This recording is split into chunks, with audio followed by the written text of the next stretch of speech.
on your mind? If you don't like the way I rock, then why are we wasting time? We fight and we argue, you still love me blind. If we don't mess this whole thing up, guaranteed I can blow your mind. And tonight I'm alive in a dollar sign, guaranteed I can blow your mind. Hello everyone, thank you for joining us. I'm Leland O'Brien. I'm Lauren. And you may recognize us from our talk show CometTalk. And this is a different edition. As you can see, we have a new background. And we are here with the staff of the Great Minds school newspaper. It's not really a newspaper, but it's more of an online publication. And Lauren's going to talk a little bit about how the newspaper works. Okay, so basically our newspaper, like you said, it's online, and it's ran by Leland and an advisor named Miss Hanno. You can find it at CarthageGreatMinds.com. PR staff, which is these lovely people, write every month about a different topic. So this month's topic was sexual assault and sexual harassment, and it includes the Me Too movement. So it's a lot different from a regular newspaper. It's more of an online news magazine. And so we're here today with the staff and the contributors who contributed to this month's issue. And I'm just going to have them go through down the line, starting with Walker to the right of me here. And they're going to introduce their names and say the title of the piece that they wrote for this month's issue. I'm Walker Levancia, and I wrote this month's piece on the male perspective of sexual assault. My name is Braden Dorchester, and I wrote this month's article on Brett Kavanaugh. I'm Megan Oliver, and I wrote an article about what it all means, which is an informational piece about what sexual assault and sexual harassment mean. My name is Isabel Chambers, and I wrote an article about why you should bother to report. I'm Elena Cantant, and I wrote That Was the Point, which is kind of the thoughts that are going through every feminist's head when they talk about the Me Too movement. My name is Emma, and I wrote how gender roles play into the culture of sexual assault. Awesome. Okay, thanks guys. So just another clarification.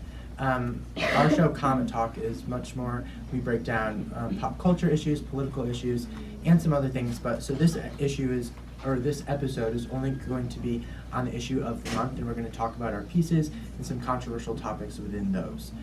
It's not going to be more of an interview on how they wrote their issue or how they wrote their articles. It's going to be more about a discussion on what we think about the Me Too movement, sexual harassment, and sexual assault in our country.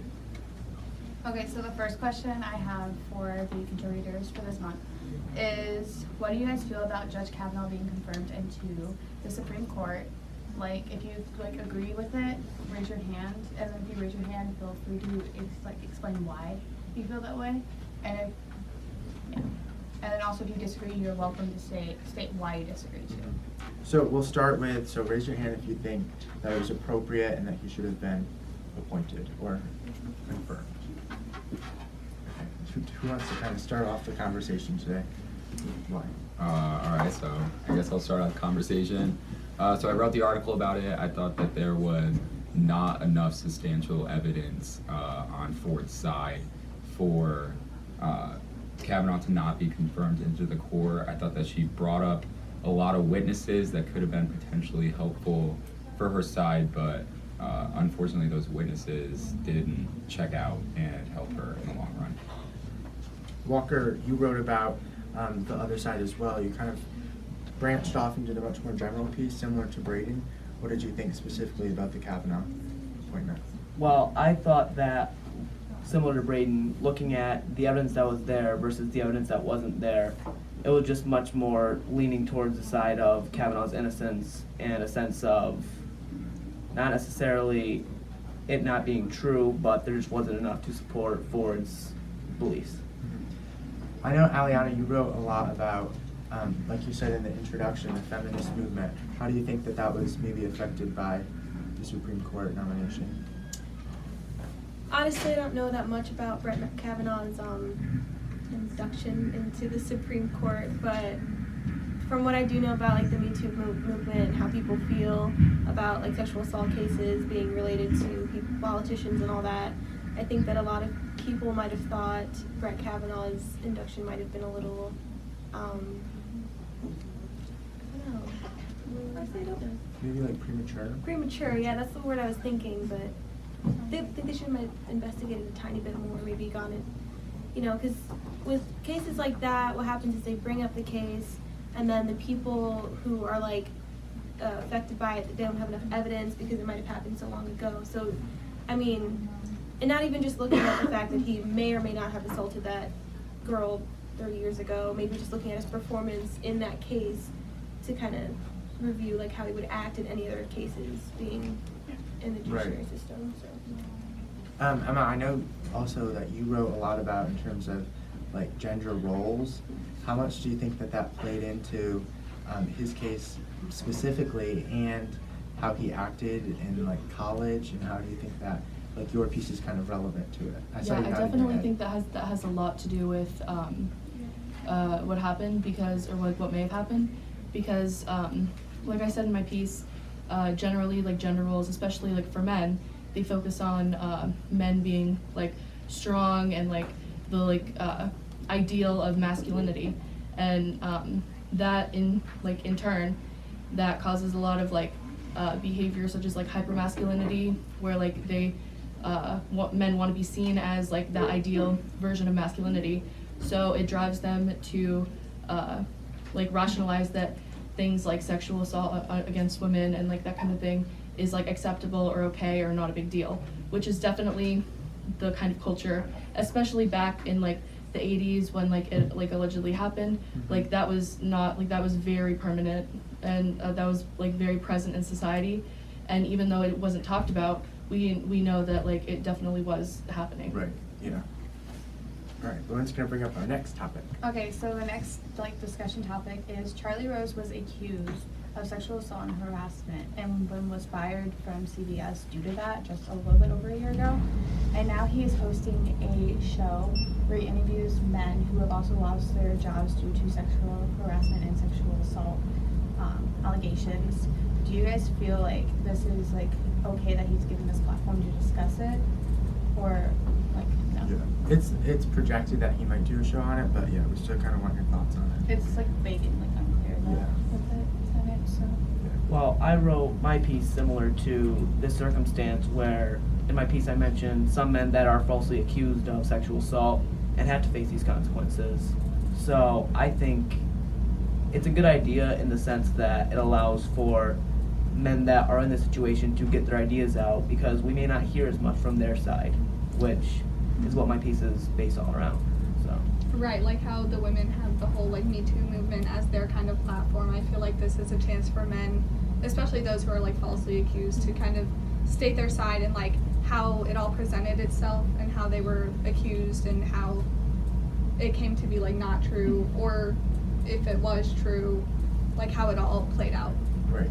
Isabel, I know you wrote in your piece a lot about why it matters, and why it matters in terms of women coming out. Mm-hmm. How do you think that those women feel now that their accusers, or the men that they accused, are now giving this platform to? Well, I wouldn't say it's just women too, because I think it kind of goes Yes. both ways. Yeah. I mean, for somebody to come out and like express that they have been sexually assaulted or harassed, it's kind of, I wouldn't say empowering, because people get the wrong idea when you say empowering, because there's a lot of talk about, you know, overusing the power of the word. But I mean, for people who bring awareness to this, I think that definitely helps them a lot, because like reporting it is important, because it doesn't only just help that person, but it can also help others feel like they're not quite so isolated. Right. All right, we're gonna go into our last topic for today. So what have you guys like taken away from doing this like month's topic? Like have you learned anything? What do you think in Has terms it of- changed you for like the better, like Yeah. anything? In terms of society, how do you think it affects us going forward? Is it a good change or a poor change? And I will start with this. I think that, and I actually quote in my introduction piece, as Oprah Winfrey put it, and she so powerfully did in her speech that she did at an award show, she said, a new day is on the horizon. And I think that there's so much truth in that, in terms of more and more women are coming out, and I think there's a lot more credibility with those women. And I think that there is things that surface and that are very much so true, and I think that it's about time that the darkness has come to light. But we can go right down the line. Walker, starting with Walker again, you get to be the lucky guy today. What's your biggest takeaway? I agree with you in the sense that it is a new day. There is growth in this situation of trusting women and looking at sexual assault. Just look at Hollywood, look at all of these big names that are being accused of sexual assault, and a lot of the women coming out, there's more than just one or two. There's plenty of women coming out. So we're seeing the people that, even in Hollywood, even these bigger celebrities, they're still paying the price for this, which is good because it reveals what they've done in the past. Great. So I think just kind of like with anything nowadays is that there's definitely two sides to the story, and you have to really look into it, and you can't just read one newspaper and one headline and then automatically form your opinion about it. I think you've kind of got to look at a couple different sources. That way you kind of get some details from this source and then maybe a detail from another source, and you know they kind of write about which side they agree with most, so you kind of got to get that variety so you can get the feel for the subject as a whole and then form your opinion. Maggie? I think my biggest takeaway was just learning how, kind of like how Braden said, there are two sides, but also in writing this, I think I learned a lot of the prevalence of this like topic and issue in our society, and how important it is to actually like inform your opinion and be informed on like both sides. My biggest takeaway was probably that it's okay to report your truth, but I mean, like the past two have been saying, like you need to be informed of both sides, and it's much more open now. Like before, they didn't really talk about this kind of stuff as open as they used to, well, as we do now. So it's kind of important now that we do like move forward, but with a little bit of caution, because there is so much power behind like pressing allegations and, you know, charging somebody with sexual assault. Like we've seen what it does to people's careers, and so it's important that you say your truth, but also if you're listening to somebody say their truth, know the other half too. I think that my biggest takeaway is similar to a lot of yours, is that like inform your opinion, make sure the truth that you're spouting is an actual truth and not just something you're using to ruin someone's career or their life. And I do think that it is very important that women have a voice and are able to speak openly and freely about what happened to them and what, you know, is continuing to happen. And I do think that it's very important that you do hear both sides of the story and that it's verified that the truth actually happened before you start, you know, ruining careers and all that big stuff. So my biggest takeaway and what I've learned from doing this topic this month is just how much society kind of plays a role in the rationalizations and like how people like think that it's okay on both sides when men sexually assault women and when women sexually assault men, and just how much that culture kind of allows that in people's minds to seem okay. And I think that if more people were aware of that, then like that's when we can start to kind of like improve conditions for everyone and just, you know, come together to kind of make sure people know like that those kinds of behaviors like aren't okay. Okay, so like I like personally didn't write anything, but I read all your guys' articles, and I feel like from with like reading them and like just knowing about the Me Too movement in itself, I feel like I just like learned that it's like okay to report something if it happens to you. Like don't think like you caused it or that you did something to make them want to do it, because like it was their idea. Like you didn't. It's not like it's not your fault. Like you're the victim in it, not the person who caused it to happen. Right.